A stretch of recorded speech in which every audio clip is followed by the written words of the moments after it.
El estrecho sendero entre deseos, de Patrick Rothfuss. Capítulo 1. Amanecer. Arte. Bast casi había conseguido salir por la puerta trasera de la posada Rocadevía. Estrictamente hablando, lo había conseguido.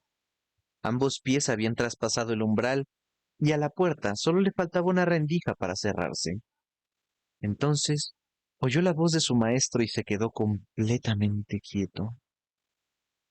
Sabía que no había cometido ningún fallo. Conocía a la perfección hasta el más leve sonido que pudiese oírse en la posada. No se trataba de los sencillos trucos que cualquier niño consideraría astutos. Llevar los zapatos en la mano, dejar abiertas previamente las puertas que chirrían, amortiguar las pisadas caminando por la alfombra. No, Baz sabía mucho más. Sabía moverse por una habitación sin apenas desplazar el aire. Sabía qué escalón suspiraba si había llovido la noche anterior, qué ventanas se abrían con facilidad y qué postigos atrapaban al viento. Sabía cuándo valía la pena dar un rodeo por fuera y subir al tejado porque haría menos ruido que si iba por el camino más corto, por el pasillo de arriba. Para muchos, habría bastado con eso. Pero en las raras ocasiones en que de verdad le importaba, para Bast el éxito era más aburrido que contemplar la superficie opaca y gris de un cenagal. Le parecía bien que los demás se conformaran con la excelencia. Él era un artista. Por eso sabía que el verdadero silencio no era natural. Para el oído atento, el silencio sonaba como un cuchillo que rasga la oscuridad. Así que cuando Baz se deslizaba por la posada vacía, pisaba las tablas del suelo como si tocara un instrumento. Un suspiro, una pausa, un chasquido, un chirrido.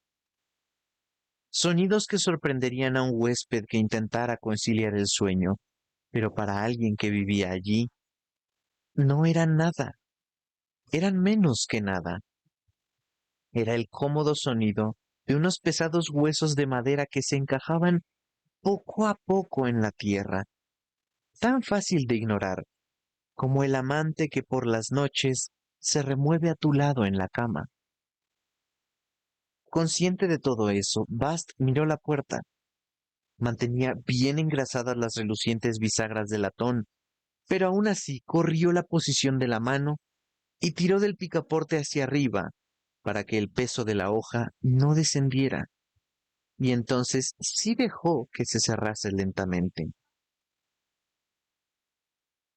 Una polilla nocturna habría hecho más ruido. Se irguió cuán alto era y sonrió. Su semblante era tierno, pícaro, salvaje. En ese momento, más que un joven disoluto, parecía un niño travieso que hubiese robado la luna y planease comérsela como si fuese un fino y pálido pastel plateado.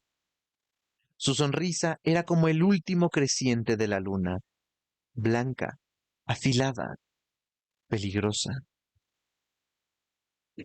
Bast. Volvían a llamarlo desde dentro de la posada y esta vez la voz sonaba más fuerte. No fue nada tan burdo como un grito. Su maestro no berreaba como un granjero que llama a sus vacas, y sin embargo, su voz llegaba tan lejos como un cuerno de caza. Baz sintió que la voz tiraba de él como si una mano le oprimiese el corazón. Suspiró, abrió la puerta y entró de nuevo con paso enérgico y ligero. Caminaba como si bailase. Era alto, moreno, bello. Cuando fruncía el ceño, su cara seguía transmitiendo más ternura que la de otros cuando sonreían. Dime, Reshi, contestó alegremente. Al cabo de un momento el posadero entró en la cocina.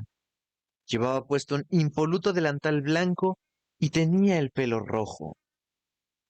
Su rostro Transmitía la imperturbable placidez de los posaderos aburridos. Pese a ser muy temprano, parecía cansado.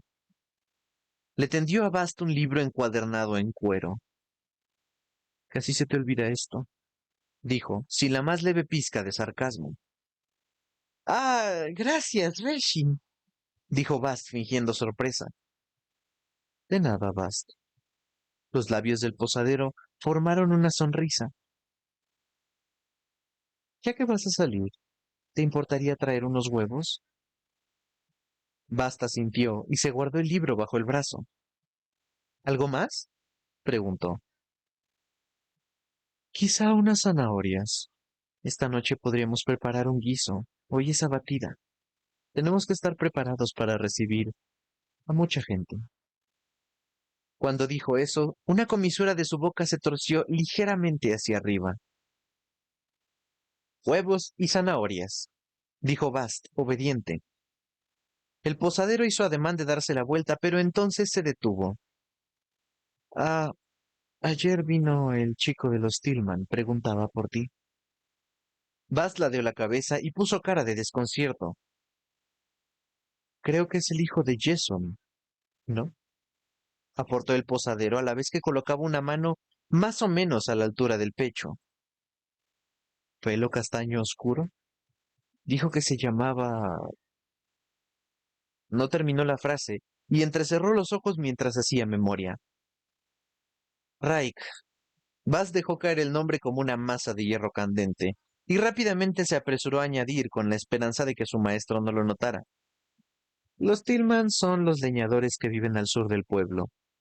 No tienen esposas ni hijos. ¿No era Raik Williams? Ojos oscuros, desaliñado. Bast pensó un momento, preguntándose qué más podía decir para describir al niño. Seguramente parecía nervioso, ¿no? Como si quisiera demostrar que no había venido a robar nada. Eso último hizo brillar un destello de reconocimiento en la cara del posadero, que asintió con la cabeza. Dijo que te estaba buscando, pero no dejó ningún mensaje. Miró a Bast con una ceja arqueada. Su mirada iba mucho más allá que sus palabras.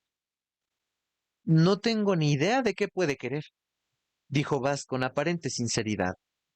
Y de hecho estaba siendo sincero. Pero él, mejor que nadie, sabía qué valor tenía eso. No es oro todo lo que reluce, y a veces valía la pena esforzarse un poco para que pareciese que eras lo que realmente eras.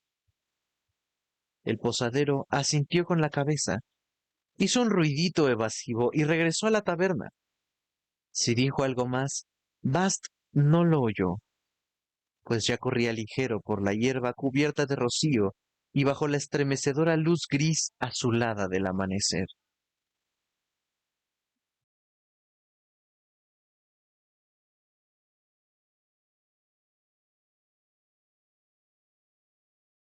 Capítulo 2. Mañana, en Bril.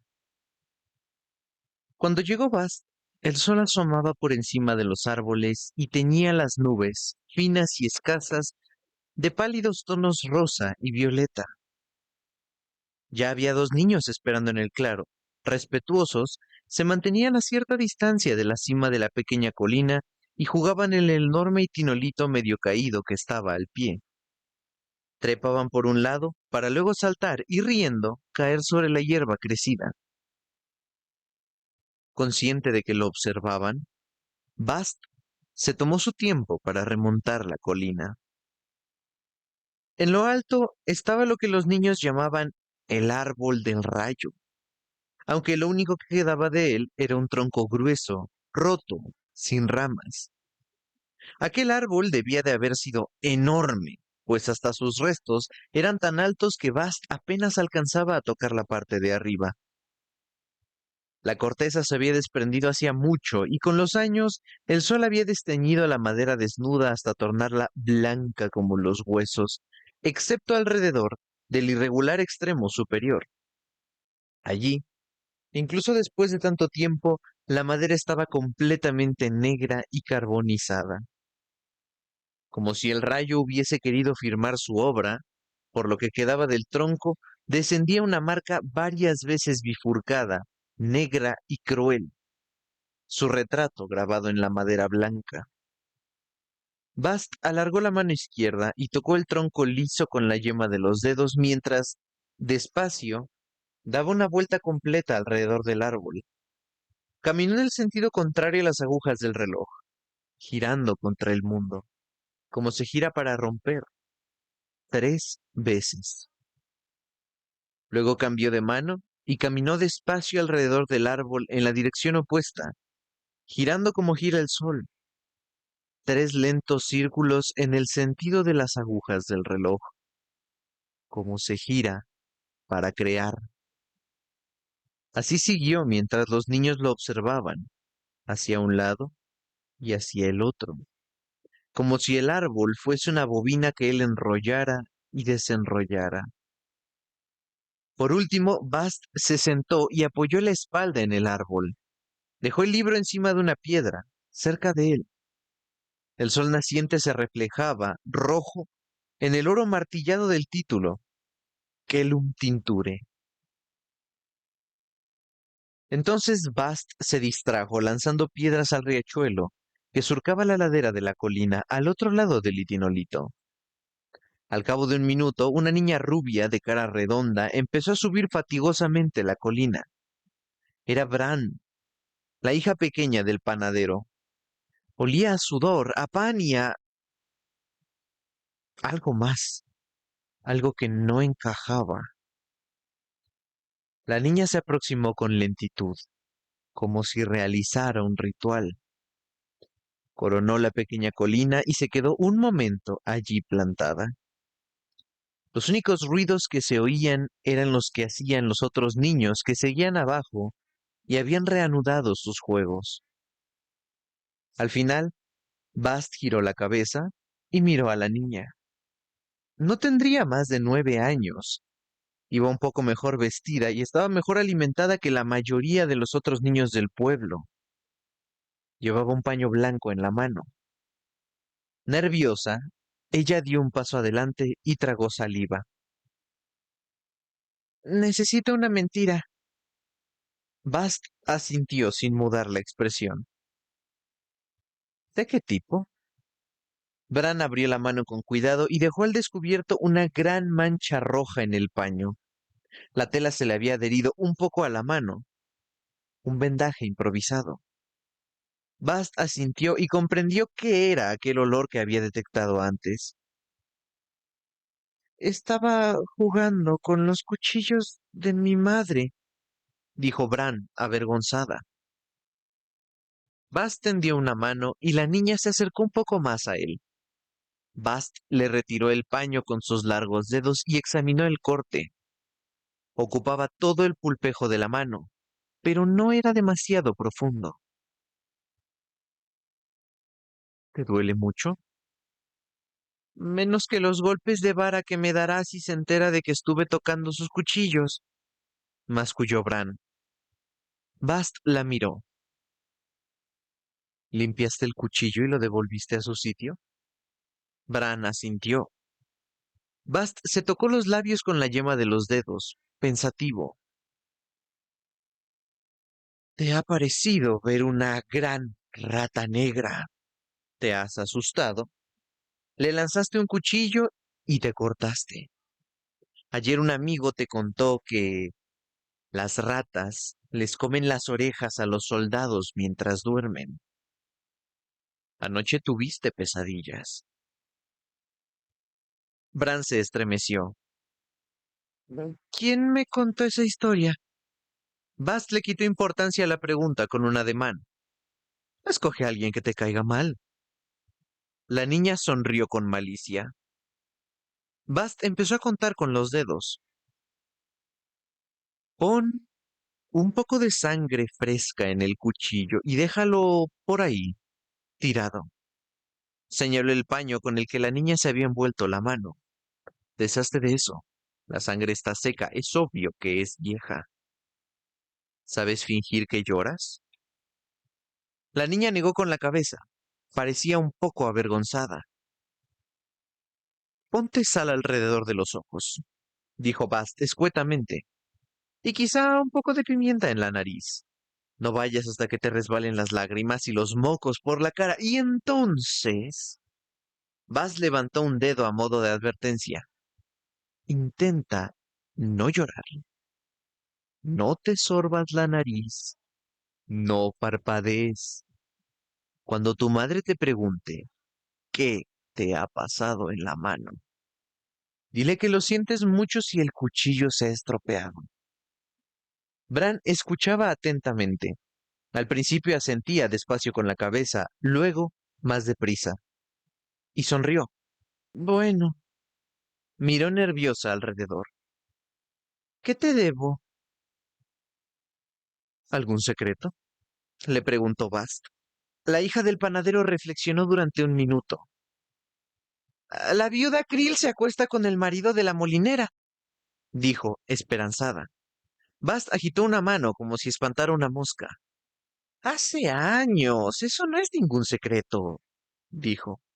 Lo sabe todo el mundo, incluida su mujer. Se frotó la nariz. ¿Qué llevas en los bolsillos? La niña hurgó un poco con la mano ilesa y la sacó.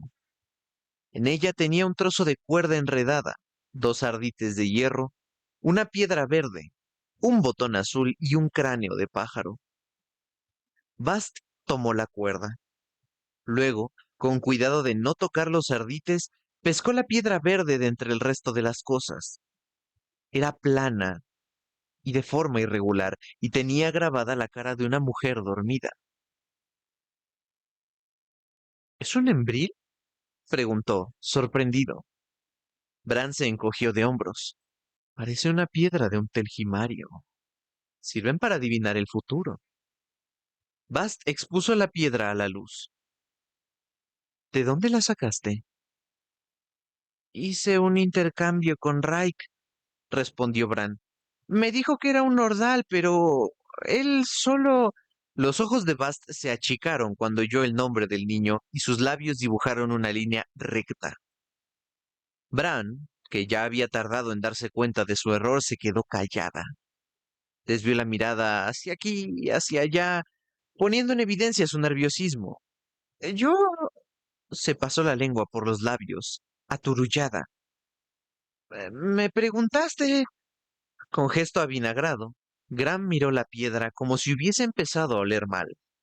Estuvo a punto de lanzarla al riachuelo de puro fastidio. Entonces, se lo pensó mejor, y la lanzó al aire como si fuese una moneda. La atrapó y abrió la mano para dejar al descubierto el otro lado de la piedra. En ese lado, la mujer grabada tenía los ojos abiertos y sonreía. Bast la frotó con los dedos con aire pensativo. De acuerdo. Esto y un bollo dulce todos los días durante un ciclo entero. Ese emerel o lo que sea, dijo Bran. ¿Y la cuerda que tomaste? Y te traeré un bollo más tarde, recién salido del horno. Lo dijo manteniendo la expresión firme, pero su voz subió un poco de tono al final de la frase. Dos bollos, replicó Bast. Pero si son de arce, no de melaza. La niña titubeó un momento, pero asintió. ¿Y si de todas formas me dan con la vara? Preguntó. Eso es asunto tuyo. Bast se encogió de hombros. Querías una mentira y te he dado una buena. ¿Quieres que te saque de un apuro personalmente? Eso es otro trato completamente distinto. La hija del panadero parecía un poco disgustada, pero se dio la vuelta y empezó a descender la colina. El siguiente en subir fue un hijo de los Allard. Eran un montón, producto de varias familias que se mezclaban y se combinaban constantemente. Todos se parecían mucho, y Bast nunca se acordaba de quién era quién. Aquel estaba furioso como solo puede estarlo un niño de 10 años. Llevaba ropa harapienta y hecha en casa. Tenía un labio partido y una costra de sangre seca alrededor de un orificio nasal. Atrapé a mi hermano besando a Gret detrás del molino viejo, dijo el niño en cuanto coronó la colina, sin esperar a que Bast le preguntara nada. ¡Él sabía que me gustaba! Bast abrió las manos y miró alrededor, encogiéndose de hombros con un gesto de impotencia. ¡Venganza! Dijo el niño con rabia. ¿Pública o secreta? Preguntó Bast.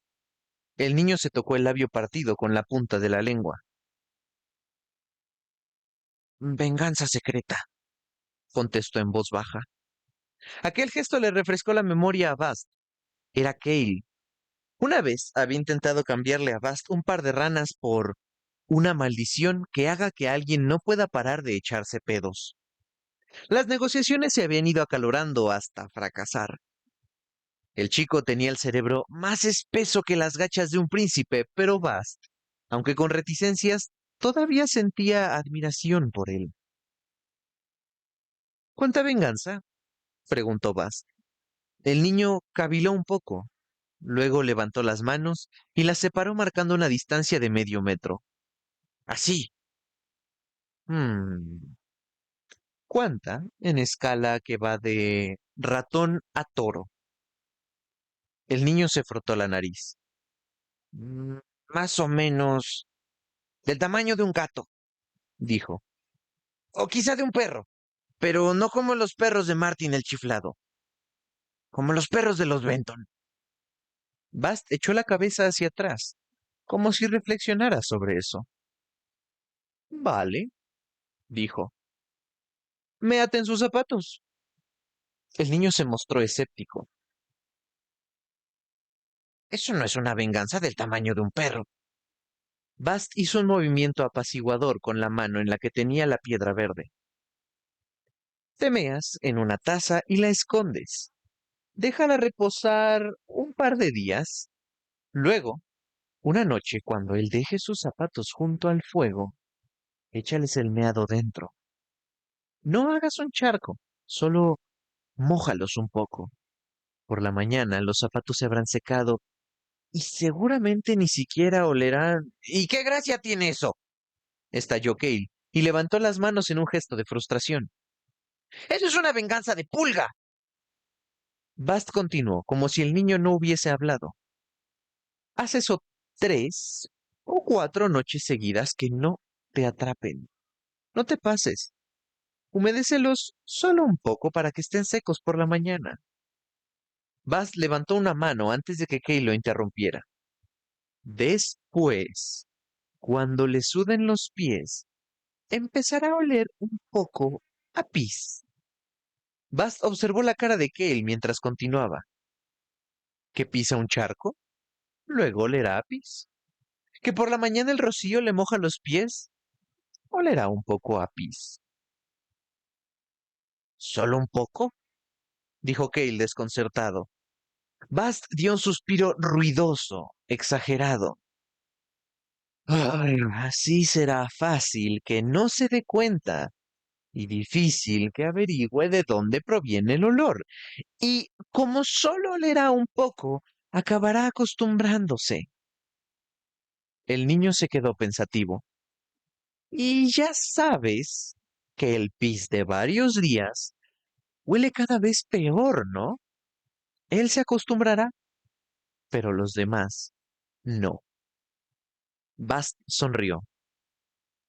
Me juego algo a que Gret no querrá besar al chico que se mea encima. La admiración iluminó el semblante del niño como la luz del amanecer.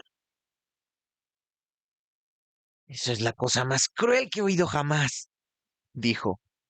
Bast intentó parecer modesto, pero no pudo. ¿Tienes algo para mí? Encontré una colmena de abejas silvestres, respondió el niño. No está mal para empezar, dijo Bast. ¿Dónde? Más allá de la casa de los Orrison, más allá de Little Creek. El niño se puso en cuclillas y con unos pocos trazos dibujó un mapa asombrosamente claro en el suelo. ¿Lo ves? Bast asintió. ¿Algo más? Bueno, miró hacia arriba y hacia un lado. Sé dónde guarda Martin el chiflado su alambique. Bast arqueó las cejas. ¿En serio? El niño se apartó un poco, se arrodilló y conectó otro mapa con el primero. Mientras hablaba, iba dibujando casi distraídamente. Cruzas 2 veces este tramo del río, dijo. Luego tendrás que rodear unas rocas porque parece que no se pueden escalar. Pero hay un senderito que apenas se ve. Añadió otra línea en el suelo. Entonces miró a Bast con los ojos entornados. ¿Estamos en paz? Bast examinó el mapa. Luego lo barrió con una mano de una pasada, borrando los trazos. Estamos en paz. También tengo un mensaje para ti. El niño se levantó y se sacudió el polvo de las rodillas. Raik dice que quiere hablar contigo. Los labios de Bast dibujaron una línea fina e incolora. Raik ya conoce las normas, dijo Bast con voz seria. Al pronunciar ese nombre sintió que se le clavaba una espina en la garganta. Dile que no. Ya se lo he dicho, replicó Cale y levantó los hombros hasta tocarse con ellos las orejas. Pero si lo veo, se lo diré otra vez.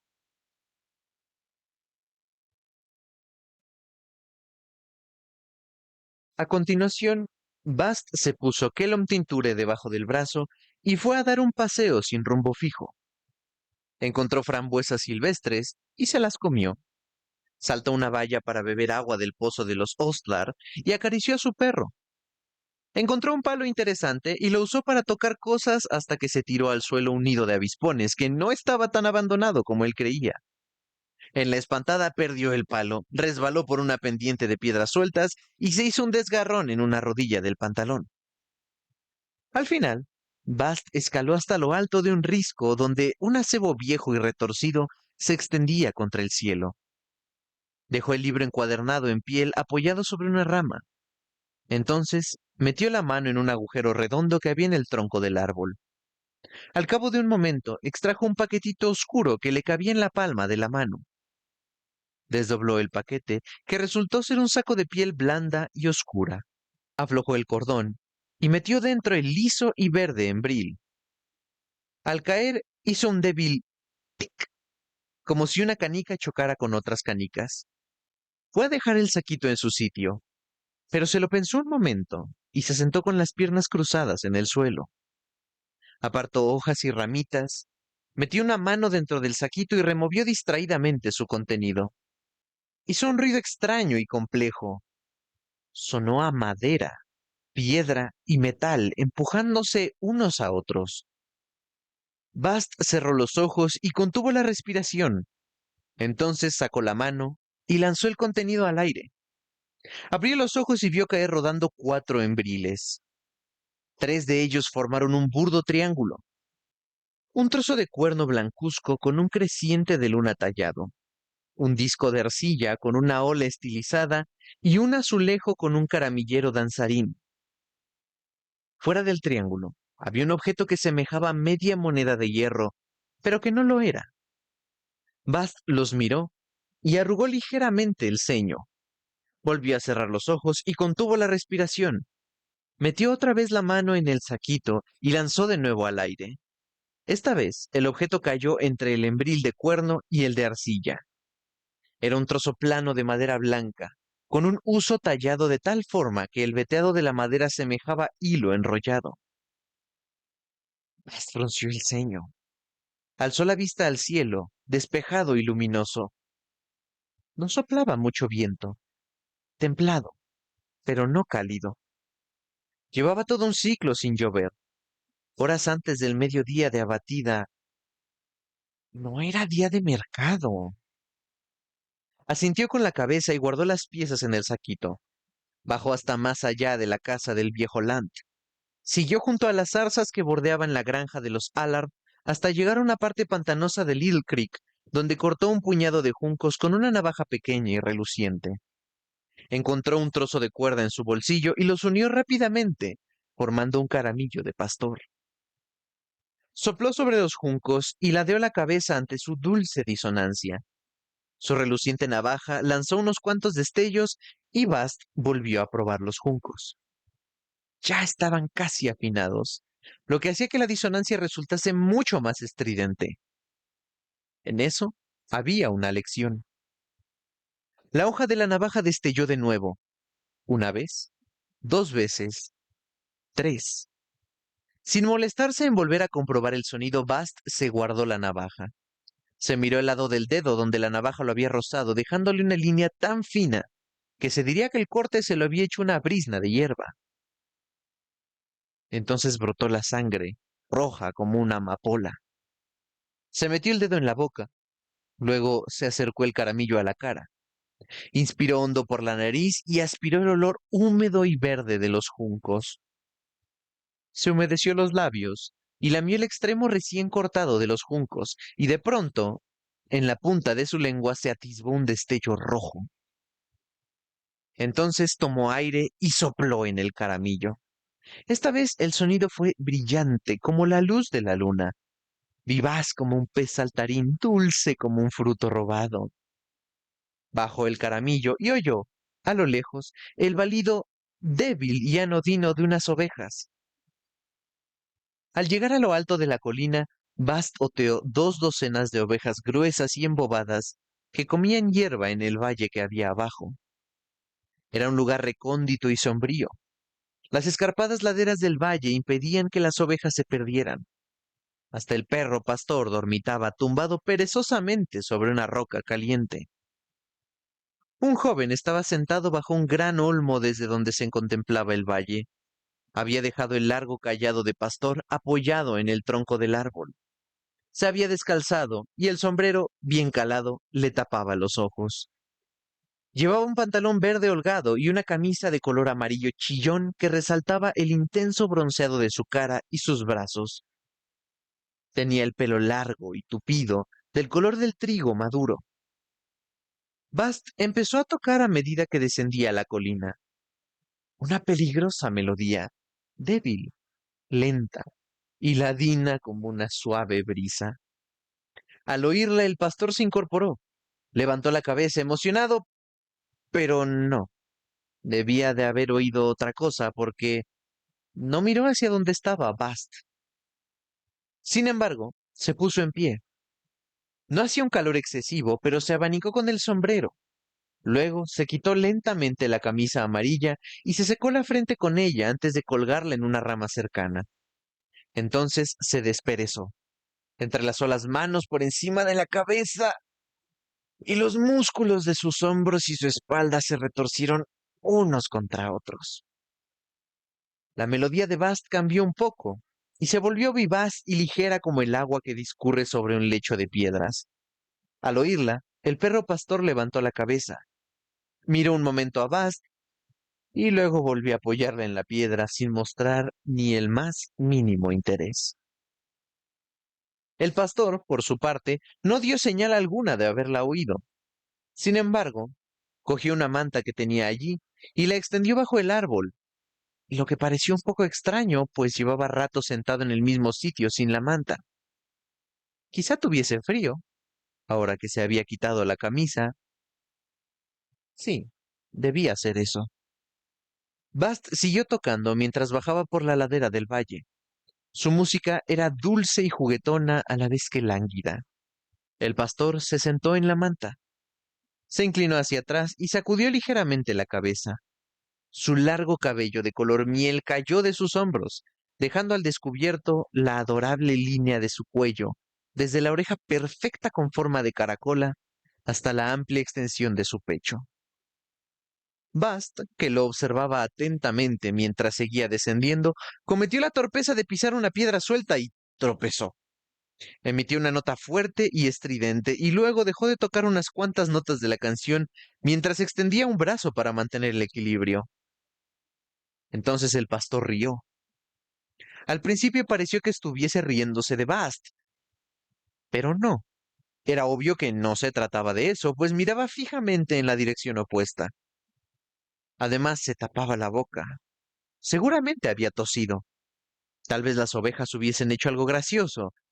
Sí, debía ser eso, seguro. A veces aquellos animales hacían cosas muy graciosas. pero no puedes pasarte todo el día contemplando ovejas. El pastor suspiró, se relajó y volvió a tumbarse en la manta. Se puso un brazo detrás de la cabeza y los músculos de sus brazos y sus hombros se flexionaron. Se desperezó de nuevo, despacio, arqueando un poco la espalda. Los rayos de sol que se filtraban por el dosel de hojas revelaron que su pecho y su abdomen estaban cubiertos de un suavísimo vello de color miel. Bast siguió descendiendo con pasos delicados y ágiles y se dirigió a donde estaba el pastor. Parecía un gato al acecho. Parecía que bailara. El pastor suspiró otra vez y cerró los ojos con la cara inclinada hacia un lado, como una flor que quiere atrapar la luz. Aunque parecía que intentase dormir, se diría que su respiración se hubiese acelerado. Se removió inquieto y se pasó una mano por el pelo, extendiéndolo sobre la manta. Se mordió el labio inferior. Es difícil sonreír cuando estás tocando el caramillo, pero Bast tenía mucho arte.